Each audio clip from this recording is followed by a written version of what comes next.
اتنا خوبصورت ہوتا ہے دیکھیں سر. تو یہ مطلب اس کے بڑے بالکل سر پیپر سے اس کے اوپر لکھائی بھی ہوتی ہے سر. آپ نے دیکھا ہوگا آج کل نیٹ میں بھی ان کے اوپر لکھے ہوئے کچھ پیپر دکھاتے ہیں سر. اگر آپ اس کو غور سے دیکھیں تو وہ بات سمجھ میں آتی ہے. یہ والا کاغذ ہوتا ہے سر وہ. تو یہ قدرت کا کاغذ ہے سر. یہ سر میں نے دیکھے یہ لوگوں نے پرانے جو کو ہسٹری تھی نا وہ اس پہ لکھی ہوئی تھی, اس پہ لکھتے تھے. وہ ابھی تک پرزرو ہے. وہ ابھی تک پریزرو ہو. اور وہ پھر اسی کی سب سے بڑی صفت یہ ہے کہ یہ سڑتا نہیں ہے سر. اچھا سڑتا نہیں ہے. بارش ہو گھی کو کچھ بھی نہیں ہوتا ہے. گھی اس میں گھی رکھتے تھے اور گھی اس سے وہ بھی نہیں ہوتا ہے نا سر. مطلب اس سے لیک نہیں ہوگا جس طرح پلاسٹک نہیں ہوتا ہے سر. Just like that. تو اس میں پھر یہ زمین کے نیچے دباتے تھے. بعض دفعہ یہ ہوتا تھا کہ سر ایک جگہ میں دبا کر وہ بھول جاتے تھے.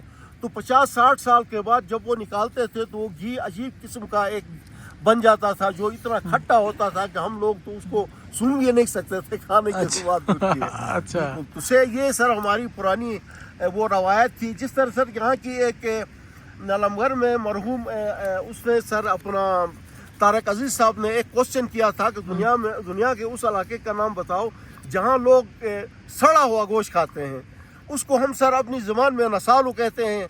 ہم جو ہے یہ دسمبر کے ایک خاص تاریخ میں بڑے یا چھوٹے اس کو مال کو ہم ذبح کر کے اس کو ہم اس کے لکڑی کے وہ بناتے تھے گھر کے اوپر اور اس میں اس کو لٹکاتے تھے تو وہ سوکھ جاتا تھا.